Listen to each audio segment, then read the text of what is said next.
Assalamualaikum warahmatullahi wabarakatuh. Alhamdulillah al-qail fi kitabihil karim yarfa'illahu alladhina amanu minkum walladhina utul ilma darajat. Wa sallallahu wa sallam ala habibina wa syafi'ina sayyidina wa maulana Muhammad al-qail Allahumma inna nas'aluka ilman nafi'a wa rizqan wasi'a wa amalan mutaqabbala wa ala alihi wa ashabihi wa man tabi'ahum bihsanin ila yaumiddin wa alaina ma'ahum wa fihim birahmatika ya arhamar rahimin. Subhanaka la ilma lana illa ma 'allamtana innaka antal alimul hakim wa tub 'alaina innaka antat tawwabur rahim. Amma ba'd. Sesepuh bini sepuh yang kami muliakan, tokoh agama, tokoh masyarakat, seluruh jajaran takmir Masjid Hidayatullah dan segenap para jamaah putra putri yang senantiasa mudah-mudahan Allah menjadikan kita orang-orang yang dimuliakan baik di dunia terlebih-lebih kelak nanti di akhirat melalui keistiqomahan kita untuk menghadiri majlis ilmu, majlis ta'lim sebagai penerus para nabi dan para rasul. Semoga Allah menjadikan kita orang-orang yang sukses di dunia, sukses kelak nanti di akhirat. Amin ya rabbal alamin. Sebelum kita memasuki pada pembahasan inti, mari kita renungi sejenak firman Allah Subhanahu wa taala, yarfa'illahu alladhina amanu minkum walladzina utul ilma darajat. Allah akan selalu mengangkat. Yarfa itu kalau bahasa pondokan itu namanya jumlah mudhari. Jumlah mudhari itu adalah jumlah yang maknanya tidak pernah berhenti, jadi selalu terus. Jadi kalau mengartikan yarfa'illahu itu maknanya jangan diartikan Allah mengangkat, masih kurang komplit itu, tapi Allah selalu mengangkat. Allah selalu mengangkat derajatnya orang-orang dari kalangan mukminin yang sifatnya di dunia selalu mencari ilmu. Nah, jadi yarfa itu setiap ilmu tambah derajat kita beda yang tadi. Kalau hari ini melalui masjid kita Hidayatullah, insya Allah Allah akan berikan kepada kita ilmu, maka derajat hari ini beda dengan yang kemarin. Perbedaan derajat itu kembali kepada amaliyah yang kita kerjakan, walaupun amaliyah itu sama dengan hari kemarin. Semisal kalau kita mau contohkan ya, nanti zuhur jenengan lampai, pahala zuhur hari ini itu beda dengan pahala zuhur yang kemarin. Walaupun itu rakaatnya sama, bacaannya sama, tempatnya pun sama, tapi yang membedakan apa? Karena hari ini Allah memberikan tambahan ilmu. Itu kaidah. Ya. Makanya Allah Ta'ala menerangkan yarfa'illahu alladhina amanu minkum. Jangankan masalah ilmu, iman saja tambahnya umur dan imannya masih ada, itu beda dengan adanya umur kemarin dengan iman kita. Allahumma shalli ala Muhammad. Jadi maka orang yang umurnya panjang, sebelum kita bahas masalah amal, panjangnya umur dalam kondisi iman itu membedakan derajatnya umur yang sebelumnya. Yang umur 50 tahun meninggal dunia beda dengan yang 50 tahun selisih 1 hari. Yang membedakan apa? Karena tambahnya umur. Mudah-mudahan umur kita dipanjangkan oleh Allah. Jadi iman tok niku lho Pak. Iman tok yang menyertai orangnya dengan panjangnya umur itu beda hasilnya bagi orang yang meninggal dunia dengan umur yang di bawahnya. Bagaimana dengan tambahnya iman sekaligus tambahnya suatu ilmu. Maka dari ini keterangan, monggo diunjuk. Okay. Mumpung hangat, monggo diunjuk. Okay. Yeah. Pernah Nabi Muhammad sallallahu alaihi wasallam itu sedang menyaksikan penguburan para syuhada. Jadi banyak sekali para syahid dari kalangan sahabat yang meninggal dunia. Setelah lubang itu disiapkan oleh para sahabat, lalu Rasul dawuh, dahulukan sing Qur'ane paling akeh sik. Dahulukan yang Qur'annya paling banyak. Loh, ora kok dahulukan sing duitnya akeh mboten? Atau dahulukan yang umurnya lebih panjang? Mboten. Dahulukan mana di antara mereka yang Qur'annya paling banyak. Sebab ini yang paling pantas mendahului untuk sowan di hadapan Allah Subhanahu. Tambahnya huruf Quran saja itu sangat penting sekali untuk dijadikan sebagai lahan untuk sowan di hadapan Allah Subhanahu. Bagaimana dengan tambahnya amal kita, tambahnya ilmu kita, tambahnya ketaatan kita. Maka oleh sebab itu, mumpung ada kesempatan dimanapun masjid atau musola diadakan rutinitas majelis taklim, sekuat tenaga untuk hadir walaupun sampai selesai, walaupun sampai ngoten nggih, walaupun nggih hadirkan, baik itu di masjid ini atau mungkin kalau ada di Masjid Al-Istiqamah rutinan kami, atau mungkin di rumahnya Mbah Haji Zain, atau mungkin dimanapun masjidnya ataupun dimanapun tempatnya. Mari kita berusaha, ajak istri jikalau mungkin, ajak anak-anak jikalau mungkin, agar pahala kita bukan dari hasil kita, tapi juga kita memiliki jariyah, tabungan, rekening akhirat. Mudah-mudahan diridai oleh Allah. Amin ya rabbal alamin.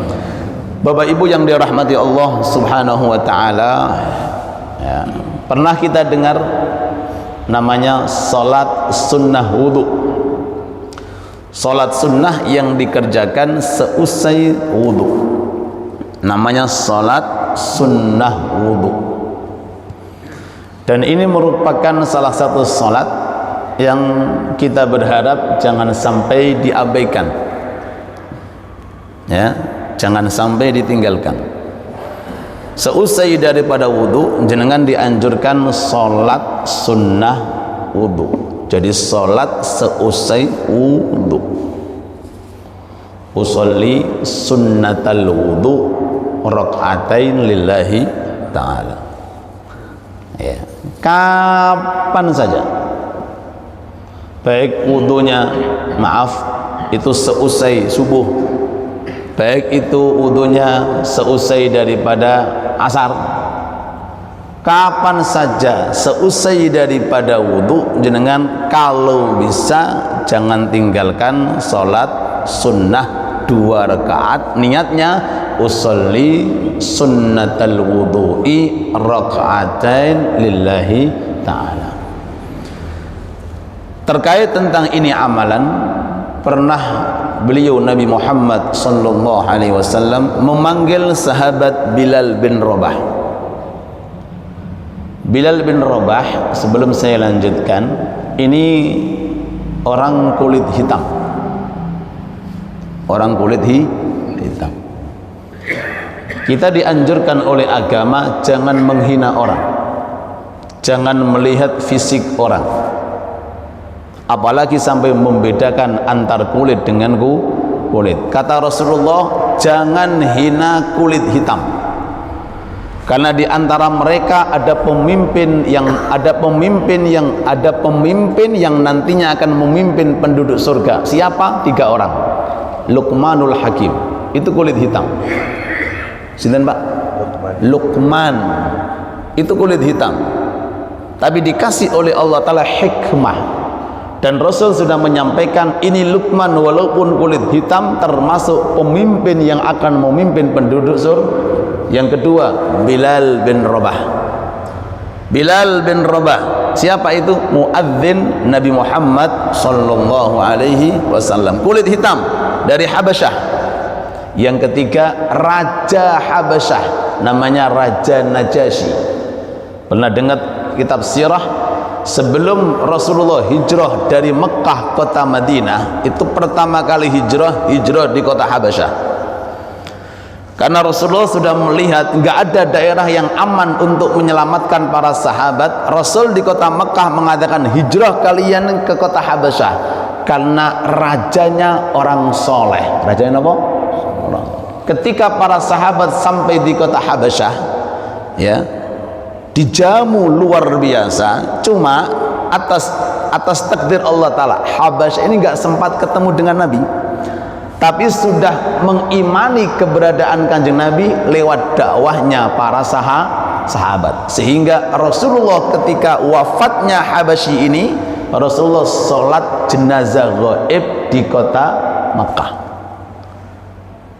Kata Rasulullah, 3 dari kalangan kulit putih yang menjadi pemimpin penduduk surga, yaitu Bilal bin Rabah, sinten malih Pak?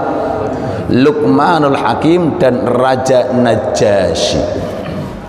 Nah, dari ini keterangan fisik bukan sebagai inti untuk menunjukkan kemuliaan, harta pun juga, tapi letak kemuliaan yang tahu hanyalah Allah, yaitu sisi ketakwaannya kepada Allah. Inna akramakum indallahi atqakum. Mudah-mudahan Allah berikan kepada kita ketakwaan dan dijadikan oleh Allah Ta'ala orang-orang yang takwa. Amin ya rabbal alamin.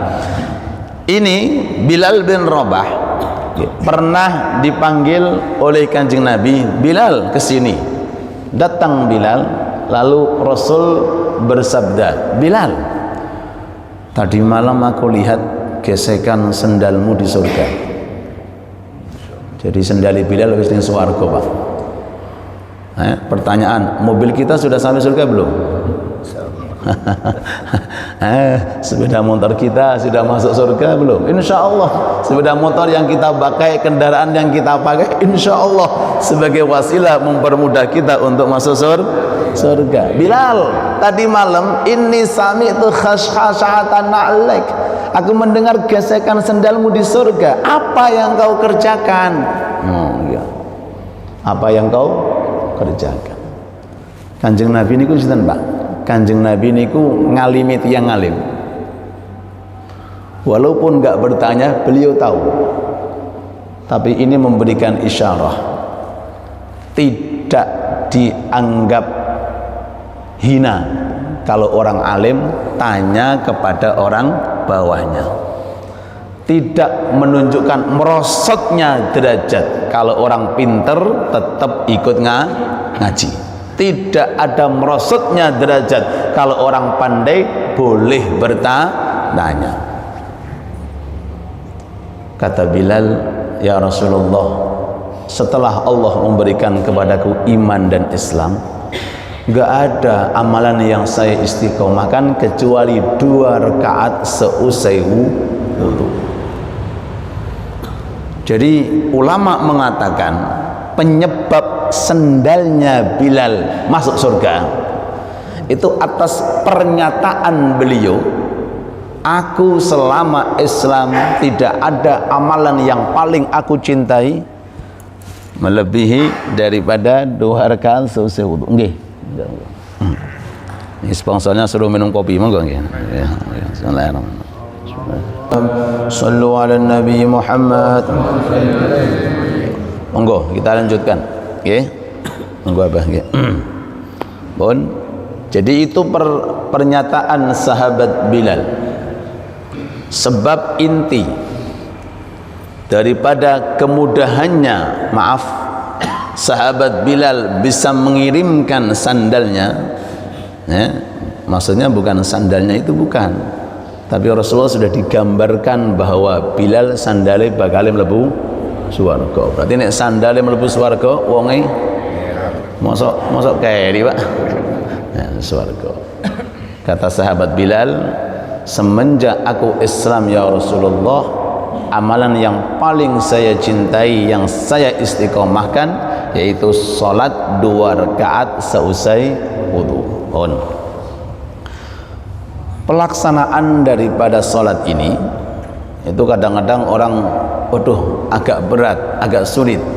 Sebenarnya mudah kalau kita tahu ilmunya. Makanya pentingnya kita hadir majelis taklim. Jadi gampang banget, Pak. Jadi surga niku, Pak, Masya Allah, kalau Rasul dawuh niku lebih dekat daripada tali sendal yang kita pakai. Jenengan damel sendal kan wonten tali nih, Pak. Jarak tali kali kaki niku berapa meter? Nempel. Nah, bajane ngomong nempel. Surga lebih dekat. Buktinya cuma ini amalan tok. Yo. Mungkin orang yang belum tahu faham, oh berarti harus sekian tahajud kita, harus sekian puasa kita, harus hataman kono sekian. Iya. Tapi sampai kapan kita semacam itu harus mengatakan harus besarnya amal? Enggak tahu ternyata dengan istiqamah salat 2 rakaat. Ini yang sunnah loh, Pak. Sunnah loh nih. Apalagi terkait tentang sholat fardu yang sunnah saja, barokahnya istiqomah, Allah Ta'ala bukakan pintu untuk sahabat Bilal, bahkan sendalnya bisa masuk ke dalam surga. Prakteknya, ya, ini kembali kepada ilmu fikih. Jadi, apakah seusai wudhu langsung sholat? Itu kadang-kadang yang membuat orang itu ogah. Apakah seusai wudhu langsung sholat? Dia mantun selesai wudhu langsung sholat? Apakah harus seperti itu? Ataukah mungkin bisa ditunda-tunda? Ini yang perlu kita terangkan, insya Allah. Mudah-mudahan berkah majlis taklim kita, dan mudah-mudahan hajat-hajat panjenengan semuanya dikabulkan oleh Allah. Amin ya rabbal alamin. Dalam ini keterangan, para ulama memiliki beberapa pendapat. Pendapat yang paling enak selama belum batal. Selama apa? Enak, Pak. Selama jenengan belum batal, jenengan masih boleh mengerjakan sholat sunnah wudhu. Jadi kalau seandainya ada orang wudhu, seandainya maaf nih wudhu ya, setelah subuh ini wudhu, nggak mau langsung melakukan, nanti aja deh, jam 7, jam 8 boleh, nggak ada masalah. Atau bahkan nanti zuhurnya, atau bahkan mungkin asalnya, nggak ada masalah. Yang penting belum batal. Cuma seyogja jangan menunda-nunda amal.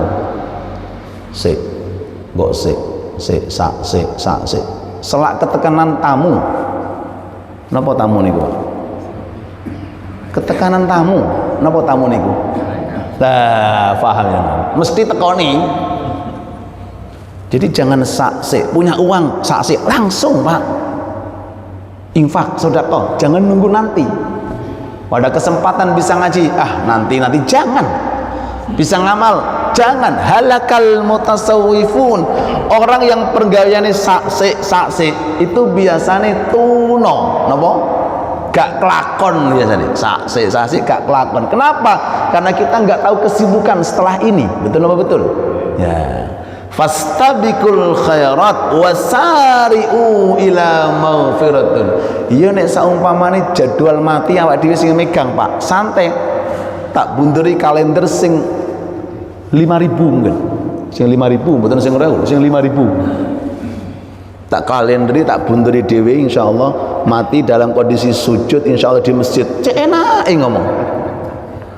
Mboten saged. Idza jaa ajaluhum la yastakhiruna sa'atan wala yastaqdimun. Apalagi sing rambutnya wis putih. Sing wis putih rambutnya. Nggih, sing putih-putih. Nek sing ireng ketoke sik suwe ketoke.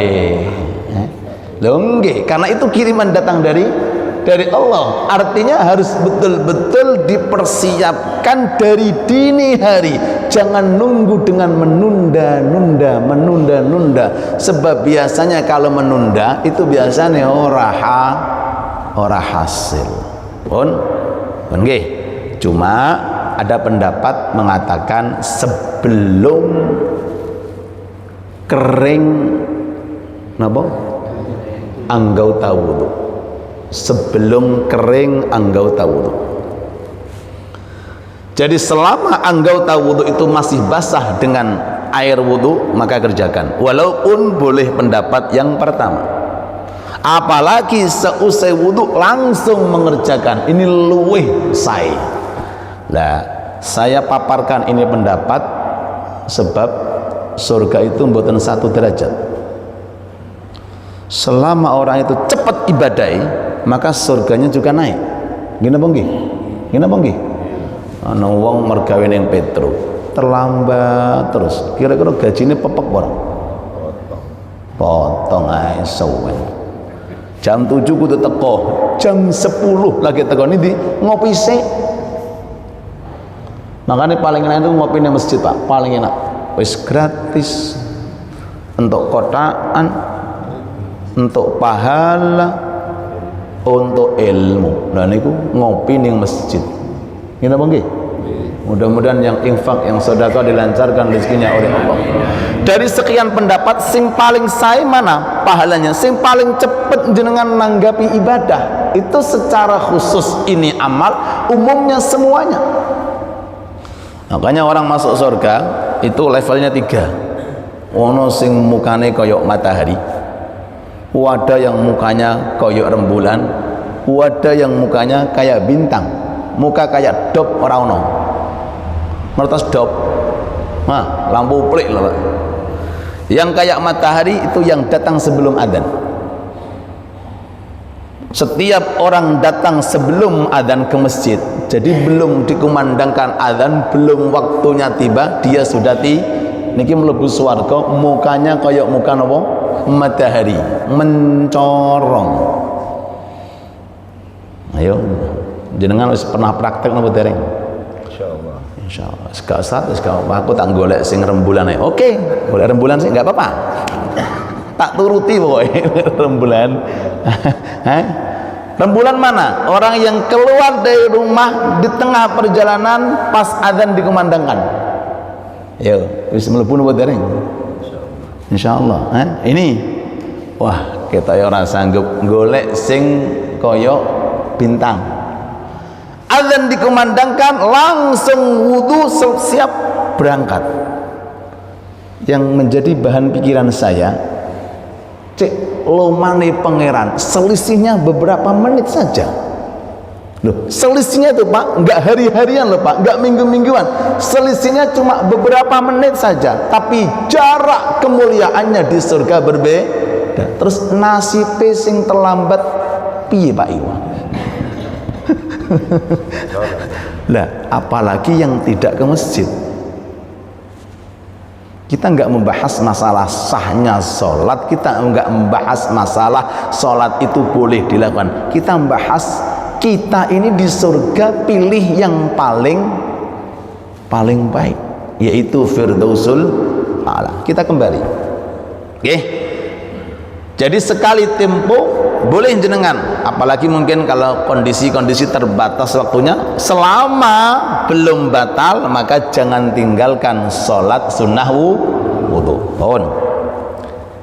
Selanjutnya, melalui ilmu fikih kita dikasih oleh syariat praktek untuk mengamalkan dengan cara simple, padat dan enak. Napa niku digabungkan ke dalam sholat yang lain. Napa? Digabungkan ke dalam sholat yang pahalanya sama. Maksudnya digabungkan, jenengan ketika hendak melakukan duha, jenengan kan wudhu dulu Pak. Nah, setelah wudu sebelum duha jenengan dituntut sholat sunnah wudu. Ada trik yang diterangkan oleh ulama ahli fikih namanya gabungan sholat. Gabungan apa?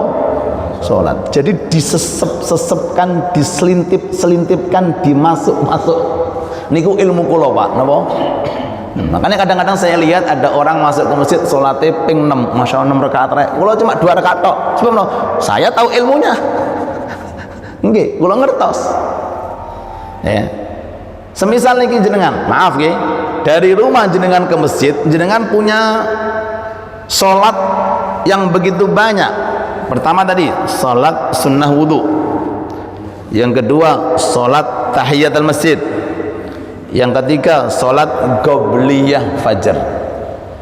Nah, niki nek tiyang mboten ada ilmu nih 6 rakaat toh Pak. Tapi nek ada ilmu nih 2 rakaat. Ayo pilih ndi? 6 rakaat napa 2 rakaat? Ayo, ya napa? Dilihat waktunya. Dilihat waktunya. Kalau waktunya panjang, jenengan pisah-pisah luwih sae. Tapi yang menjadi permasalahan kalau orang enggak tahu ilmunya, waktunya tinggal 3 menit. Kalau enggak tahu ilmunya, waduh, aku enggak bisa tahiyat rek, enggak bisa sunah wudu karena enggak tahu ilmunya. Tapi kalau tahu ilmunya, tenang, jangankan 3 rakaat, 2 rakaat insya Allah bisa dikerjakan 6 rakaat. Takbir diniati tahiyatul masjid, diniati sunnah wudu, diniati qabliyah subuh. Assalamualaikum untuk 3 sholat. Kalau damel langganan monggo, tidak apa-apa. Damel langganan bukan apa-apa selama ada keterangannya.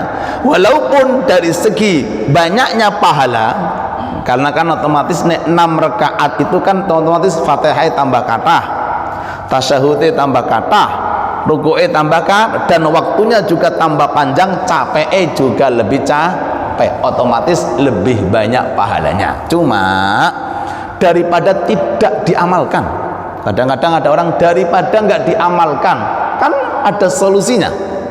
Daripada nggak bisa diamalkan, cari solusi yang paling tepat untuk bisa mengamalkan, yaitu memasukkan ke dalam sholat yang lain. Niatnya sepundi? Nek niat coro bahasa Indonesia ngeten, kulo sholat 2 rakaat sunnah wudu dan 2 rakaat sunnah tahiyatul masjid dan 2 rakaat sunnah qabliyah subuh. Allahu Akbar. Niat niku Pak nggak harus dilafalkan. Niat itu cukup dibatin di dalam hati. Makanya sangat disayangkan kalau ada kaum muslimin cekcok masalah niat sholat. Iku lho usolli, iku lho gak usolli. Sing bener ndi? Bener kabeh. Sing urung bener, sing urung sholat. Gini apa nggih? Baik itu yang melafalkan usolli, baik itu yang tidak, baik itu yang kunut, baik itu yang tidak kunut, baik itu yang 2 adzan, baik itu yang 1 adzan, baik itu yang mau dzikir, baik yang mau dzikir, mereka semuanya orang Islam. Allahumma shalli ala Muhammad. Oke? Nah, niku cara pengamalan. Jadi setiap wudu jenengan ada anjuran sunnah wudu. Boleh jenengan ketika masuk duha gabung langsung. Boleh jenengan ketika pas tahajud gabung di dalam tahajud. Ustadz, saya wudu, setiap wudu nggih tetap sholat 2 rakaat. Sampai ada sistem nggih orang nggih napa nggih istilah niku ngakali supaya dapat pahala. Napa? Ngakali supaya dapat pahala. Mari wudu, sholat, wudu maneh, sholat maneh, wudu maneh, sholat maneh. Niku oleh Pak. Wonge ono. Tengwingking niku angsal Pak. Mari wudu sholat belum batal, wudu maneh sholat maneh, wudu maneh sholat maneh. Niku amalan top, namanya amalan tajdidul wudu, memperbaharui wudu. Oke. Masalah selanjutnya sebelum saya buka pertanyaan, Ustadz, kan ada keterangan selepas subuh kita nggak boleh sholat, selepas asar kita nggak boleh sholat, sholat. Kalau orang wudunya ba'da subuh, ba'dal asar, gimana Ustaz? Apakah sholat atau enggak? Kan ada larangan. Nah, bukan hanya terkait tentang sunnah wudu, bahkan sholat-sholat sunnah yang lainnya. Ya, ini perlu kita jabarkan di sini. Sholat sunnah niku macam-macam Pak. Sholat sunnah niku macam-macam. Ada yang namanya sunnah yang punya waktu. Ada sholat sunnah yang tidak punya waktu. Sholat sunnah yang punya waktu, kathah. Duha harus ada waktunya. Napa malih? Isyraq ada waktunya, witir ada waktunya. Ada sholat yang tidak punya waktu, bebas kapan saja, yaitu sholat sunnah mutlak. Cuma kita harus tahu ada 5 waktu yang tidak boleh digunakan di antaranya ba'da subuh, ba'dal asar. Pun difahami nggih supaya kita tahu. Yang kedua, ada sholat yang punya sebab.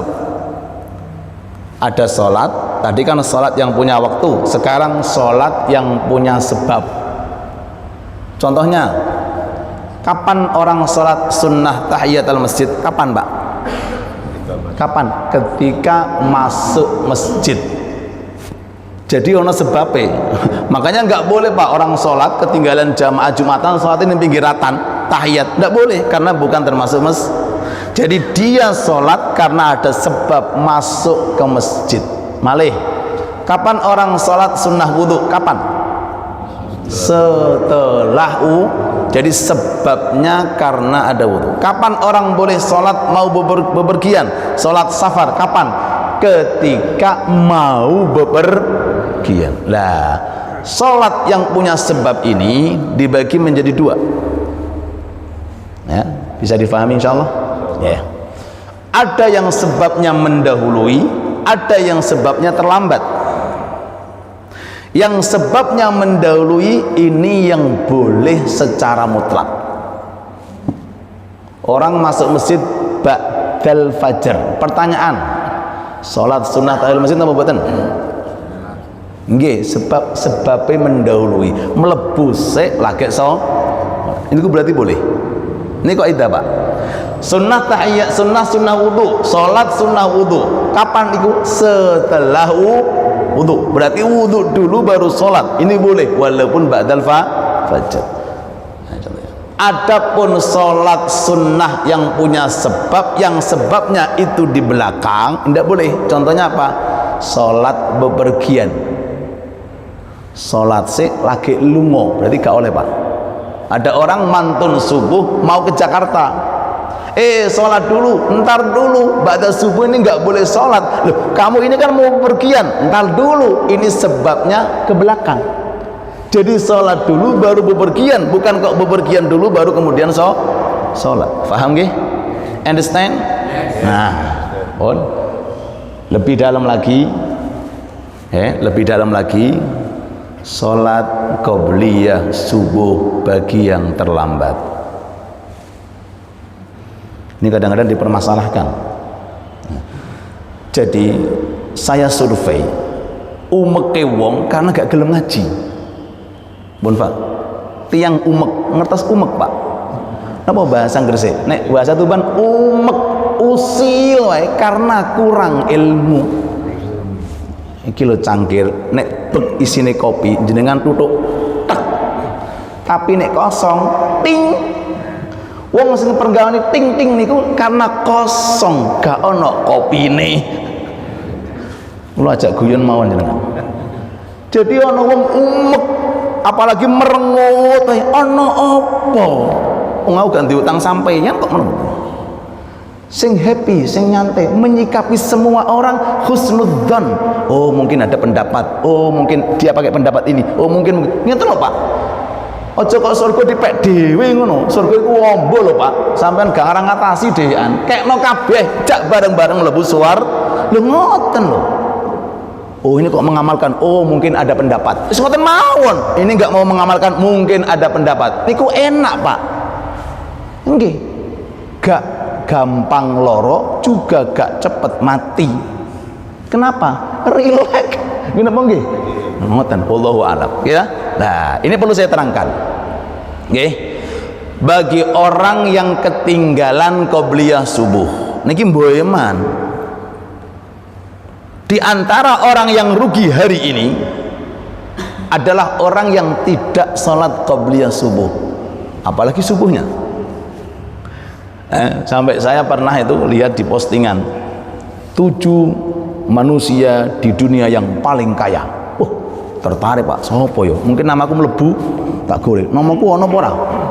Tak golek nomor 1 orang dari sana. Terakhir ke-7 wong muslim sholat qobliyah subuh. Iki wong sing paling sugih. Jadi sak sugih-sugih wong sak Gresik nek gak qobliyah subuh jenenge wong ora sugih. Rakaatul fajri khairun minad dunya wa ma fiha. 2 rakaat fajar niki pahalane kalau ditimbang donya saisine ku jomplang, Pak. Jomplang. Makanya Rasul sampai pernah terlambat subuh, ditunggu sahabat Bilal. Kok Nabi kok ndak subuh-subuh ya? Ditunggu. Kata Rasul, maaf saya lagi asik sholat qobliyah subuh dulu. Makanya jangan sampai tapi ngapunten Ustadz, kecapean tidur les, bangun-bangun wis hai qad qamatis shalah wonge ono ayo masuk ke masjid imamnya sudah takbir, waduh ketinggalan qobliyah subuh. Boten ketinggalan, datangi majelis taklim agar kita tahu, agar kita napa tahu. Man kathura ilmu qalla i'tirad. Wong niku nek ilmune akeh gak mungkin nyalahke tiyang. Tapi nek wong niku wis cethek ilmune, apalagi muring-muringan, salah sambel itu Pak, muring-muring. Nggih napa mboten? Bojone gawe kopi dikira gula, keliru busa. Keliru napa? Keliru garam. Masya Allah. Niku Pak. Nggih. Jadi mangkatsura ilmu, tiang niku ne ilmu ne kata. Makanya para ulama-ulama kita, para apalagi orang-orang yang suka bedah kitab, buka kitab, kula kinten hatine bersih. Kenapa? Karena banyaknya suatu wawah. Nah, ini madhab Syafi'i yang rata-rata diamalkan di Indonesia. Kunut madhab Syafi'i. Saya nggak bahas masalah NU. NU itu lagek wae. Saya juga nggak bahas masalah Muhammadiyah. Muhammadiyah NU baru saja, lebih dahulu Syafi'i. Dul. Jadi yang kunut madhab Syafi'i, yang tidak kunut madhab Abu Hanifah. Berarti semuanya sahih. Nggih. Sampai ada orang niku Pak datang teng griya kula, Ustaz, kula niki badhe ngundang jenengan wedi.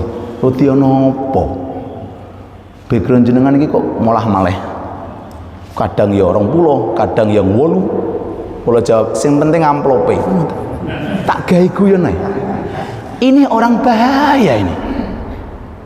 Kok model nyekat-nyekat kaum muslimin iki ana apa? Iki napa nggih? Pernah jenengan lihat warung kopi disekat-sekat? Nggak ada, gabung jadi satu. Loh, ngopi loh Pak, madhabe podo. Nggih, urusan apa ngopi. Loh. Jadi yang kunut sahih. Karena itu madhab Syafi'i. Yang enggak kunut pun juga sahih, karena itu madhab Abu Hanifah. Nah, kita lebih perhatian teman-teman kita yang belum tahu jalan masjid Pak. Yang tahu apa? Sing wis masuk ke masjid ini orang baik Pak. Orang baik, dan kita enggak boleh mengatakan diri kita lebih baik, karena lebih baik itu urusannya Allah oleh Allah. Pun sampai mana tadi kok bahas warung kopi bareng ya? Qobliyah subuh bagi yang ketinggalan, kerjakan ndak apa-apa walaupun setelah sholat subuh. Cuma orang yang nggak tahu kan akhirnya komplain. Lah niki lho Pak, yang nggak tahu Akhirnya kan komplain, kok iso salat lho, padahal ba'da subuh lho. Ternyata ilmu niku mboten satu, ilmu niku luas. Nah, kita tahu mungkin yang sholat ba'dal fajr husnudon kita berarti dia ketinggalan 2 rakaat lho ngoten lho Pak. Nah, begitu pula keterangan tentang asar. Kalau bisa jangan meninggalkan qobliyah asar walaupun itu sunnahnya sunnah rawatib ghair muakkadah. Karena ulama kita mengatakan wong sing meninggalkan qobliyah asar berarti gak gelem dongane Nabi. Ayo, sinten sing mboten purun dongane Nabi ya ngaco angkat tangan. Hah? Wong kita saja berharap dari doanya para sesepuh-sesepuh. Wonten Ustaz Huda mriki. Izin, wonten. Wonten acara nggih. Kita berharap doanya para kiai kok apalagi ini dongane Kanjeng rahimallahu mura'an shalla qoblal asri arba'an. Rasul ndonga kawit biyen sampai hari kiamat manfaatnya Allah merahmati orang yang sholat qobliyah asar tapi 4 rakaat. 4 napa? Jadi nek qobliyah jangan 2 rakaat Pak, 4 rakaat. 2 salam, 2 salam. Kalau nggak bisa ya minimal 2 rakaat, cuma nggak dapat doanya rahimallah tadi. Ternyata orang, ya Allah, ketinggalan. Masuk ke masjid, imam sudah takbir. Kerjakan walaupun seusai asar, karena itu pendapat Imam Syafi'i mengatakan sholat qobliyah itu waktunya sepanjang sholat fardu. Ulangi malih. Sholat qobliyah waktunya sepanjang sholat fardu. Jadi kalau zuhur waktunya sampai kapan? Jam 3. Berarti qobliyahnya juga sampai jam 3. Beda dengan ba'diyah Pak. Nek ba'diyah waktunya tergantung orang mengerjakan fardunya kapan. Nek orangnya mengerjakan fardu nisbate zuhur niku jam 2, berarti ya mulai setelah jam salat zuhur sampai jam 3. Jadi waktunya sempit. Tapi kalau ba'diyah mboten, waktunya kapan masuknya? Ketika azan dikumandangkan. Bahkan walaupun azan belum dikumandangkan, kalau waktu sudah masuk boleh sholat qobli. Ya, sampai kapan? Sampai selesainya waktu fardu.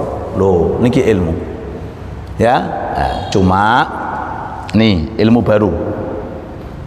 Jangan sampai kalau bisa kita menyebabkan adanya kegaduhan. Adanya apa? Gaduh.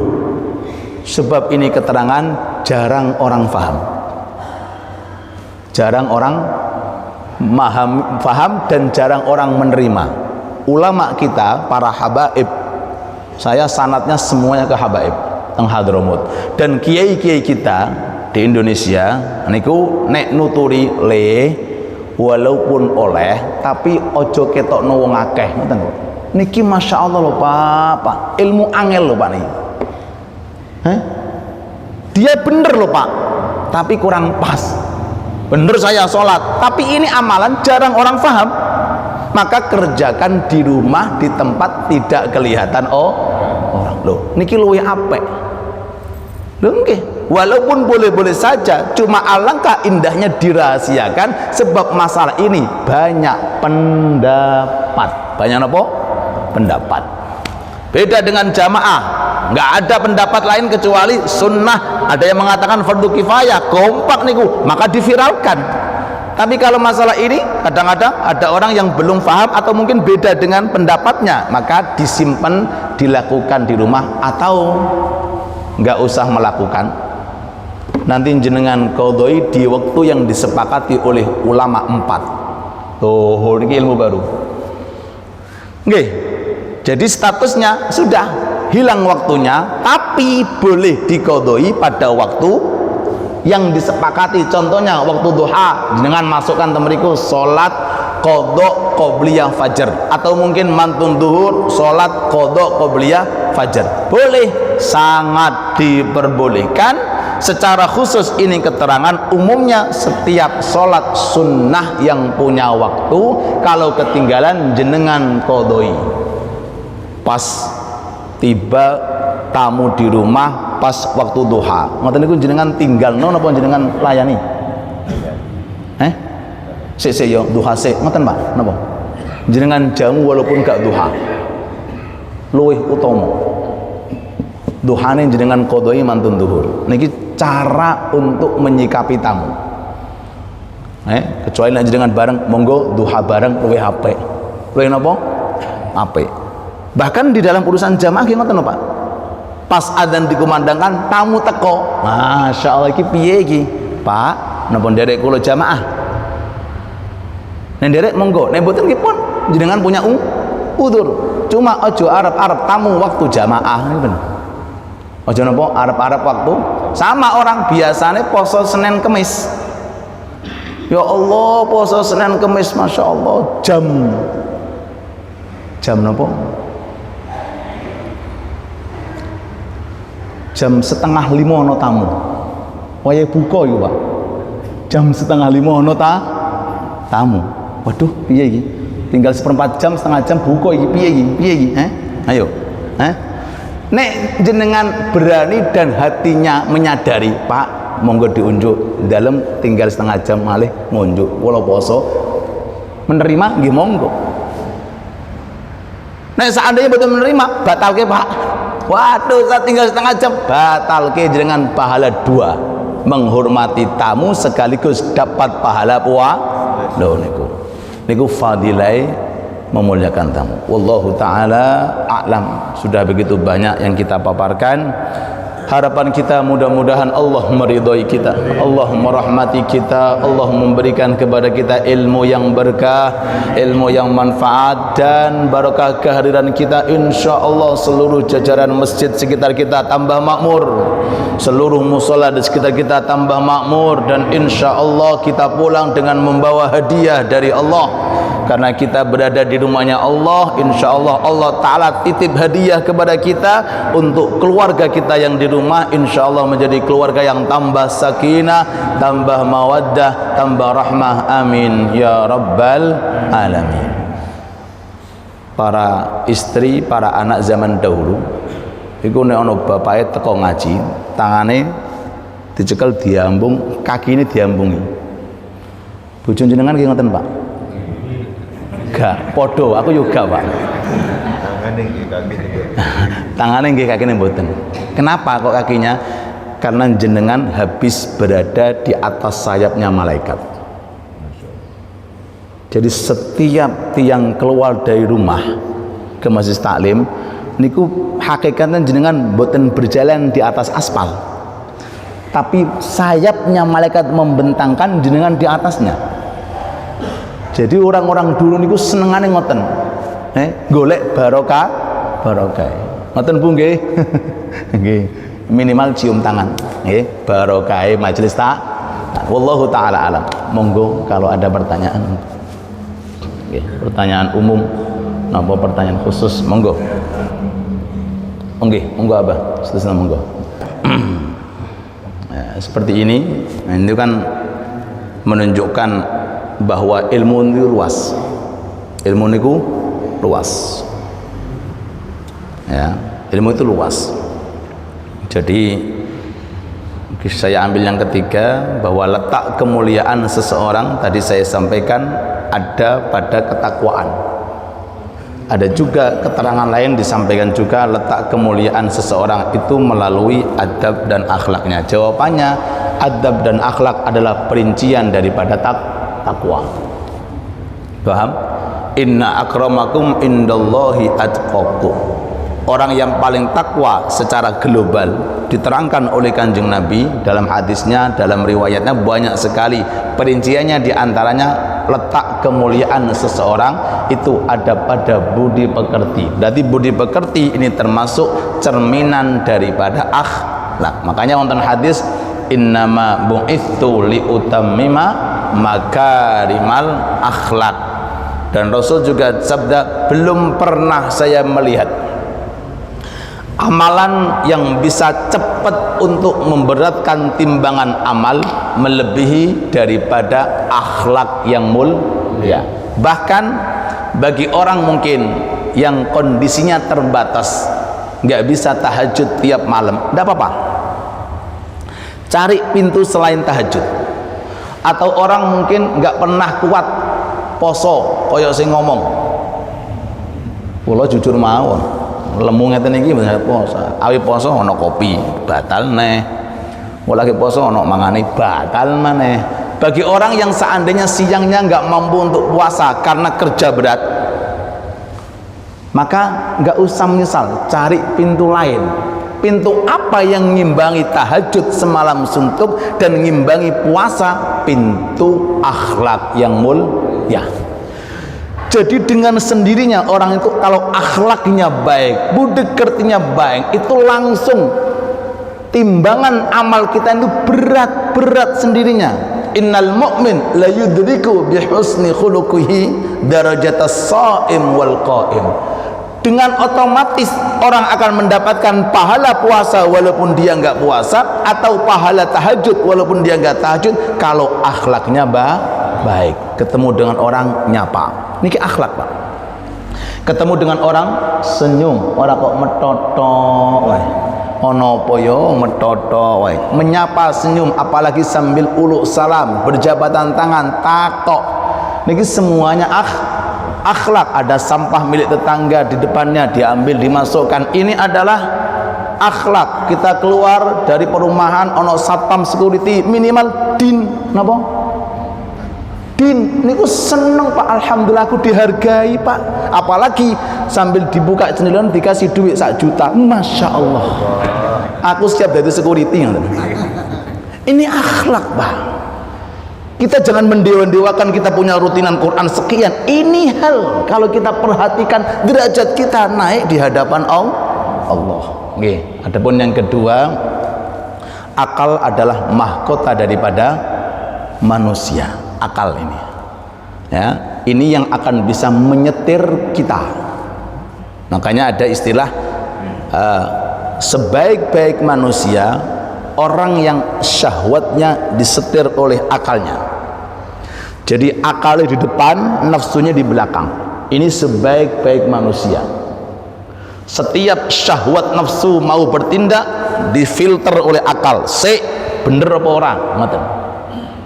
Bagus atau enggak. Tapi seburuk-buruk orang ketika ada orang syahwatnya di depan, akalnya di belakang. Pak, diatur akal kita dengan syahwat kita, dengan nafsu kita.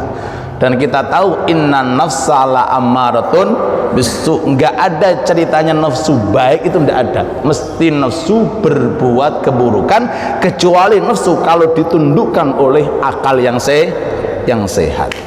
Wallahu taala. Mudah-mudahan dirahmati sama Allah. Amin. Allah kinten cekap. Wonten malih setunggal malih, dan semua hajat-hajat kita dikabulkan oleh Allah. Hajat-hajat keluarga kita dikabulkan oleh Allah. Kita dikasih oleh Allah Ta'ala kenikmatan, nikmat yang zahir, nikmat yang batin. Wabil khusus dikasih oleh Allah Ta'ala seneng majelis taklim, seneng ngaji insyaallah, seneng sholat jamaah insyaallah, dan seneng untuk mengamalkan amal-amal taat. Rabbana atina fid dunya hasanah wa fil akhirati hasanah wa qina adzabannar. Allahumma inna nas'aluka al-afiyah, nas'aluka tamamal afiyah, nas'aluka dawamal afiyah, nas'aluka asy-syukra 'alal afiyah. Rabbana atina fid dunya hasanah wa fil akhirati hasanah wa qina adzabannar. Wa sallallahu ala habibina wa syafi'ina Muhammad wa ala alihi wa sahbihi wa sallam. Walhamdulillahi rabbil alamin. Bisirril Fatihah.